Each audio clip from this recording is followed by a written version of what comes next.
Bonjour à tous, je suis ravie de vous retrouver pour ce nouveau numéro de Paris Récré. Chaque semaine, vous découvrirez des nouvelles activités pour vos enfants. Ateliers, musées, théâtres, expos, bref, tout ce qu'il faut pour faire plaisir à vos enfants chéris. Aujourd'hui, pour l'émission Paris Récré, nous nous trouvons dans le 11e arrondissement à la rencontre de l'association Dulala qui signifie d'une langue à l'autre. Cette association a été créée dans le but d'aider les familles pour la transmission de leur langue et culture d'origine. Mais tout de suite, venez avec moi, nous allons à la rencontre d'Anna, la fondatrice. Bonjour Anna, est-ce que vous pouvez nous en dire un petit peu plus sur cette association Dulala ? Oui.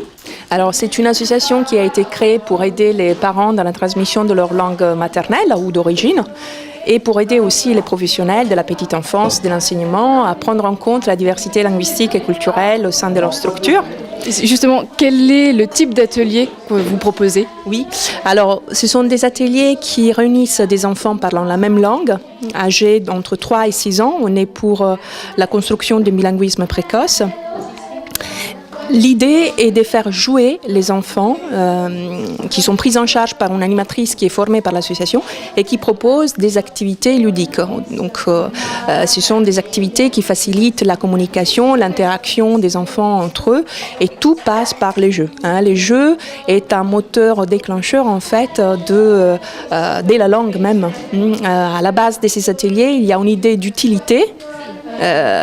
Parce que les enfants se rendent compte que c'est important de parler la langue si on veut jouer avec les autres, si on veut interagir avec l'animatrice. Et puis, il y a une idée des plaisirs aussi qui est très importante. Donc, pour activer la langue faible, la langue qui est parlée exclusivement par les parents, l'enfant a besoin aussi de lier cette idée de plaisir.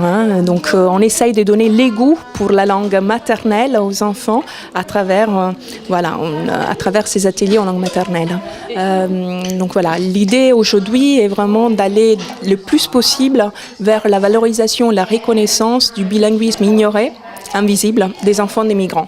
Et là, nous nous trouvons actuellement dans un café. Pourquoi avoir choisi ce café exactement ? Alors, ce café est très cher à l'association, est un café qu'on attendait depuis longtemps, a été fondé par Louisa, qui est là, et c'est le premier café multilingue et multiculturel pour parents et enfants. C'est un lieu qui est adapté pour les parents et aussi pour les enfants, avec un coin poussette, un espace divisé, donc les ateliers se trouvent dans une chambre à part, dans une pièce à part, et puis les parents, comme vous pouvez voir, se retrouvent autour d'une table, et autour d'un bon gâteau maison, voilà. Et comment on fait justement pour s'inscrire dans ces ateliers ? Est-ce que vous avez un site internet, un blog ? Oui. Alors pour s'inscrire, il faut aller sur le site internet de l'association www.dunlanguealautre.org. Autrement, vous pouvez aussi nous contacter par téléphone et toutes les coordonnées sont sur le site internet. Très bien. Merci beaucoup Anna. Maintenant, on va aller faire un petit tour dans l'atelier. Aujourd'hui, qu'est-ce qui se passe comme atelier ? Quel type d'atelier ? C'est un atelier en anglais. Voilà, c'est là-bas. Do you speak English ? C'est par là.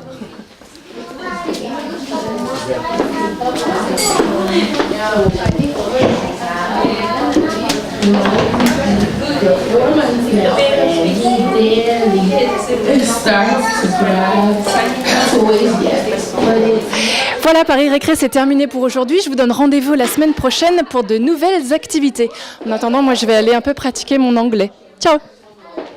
Goodbye. Say bye, Lou. Say bye. Everybody.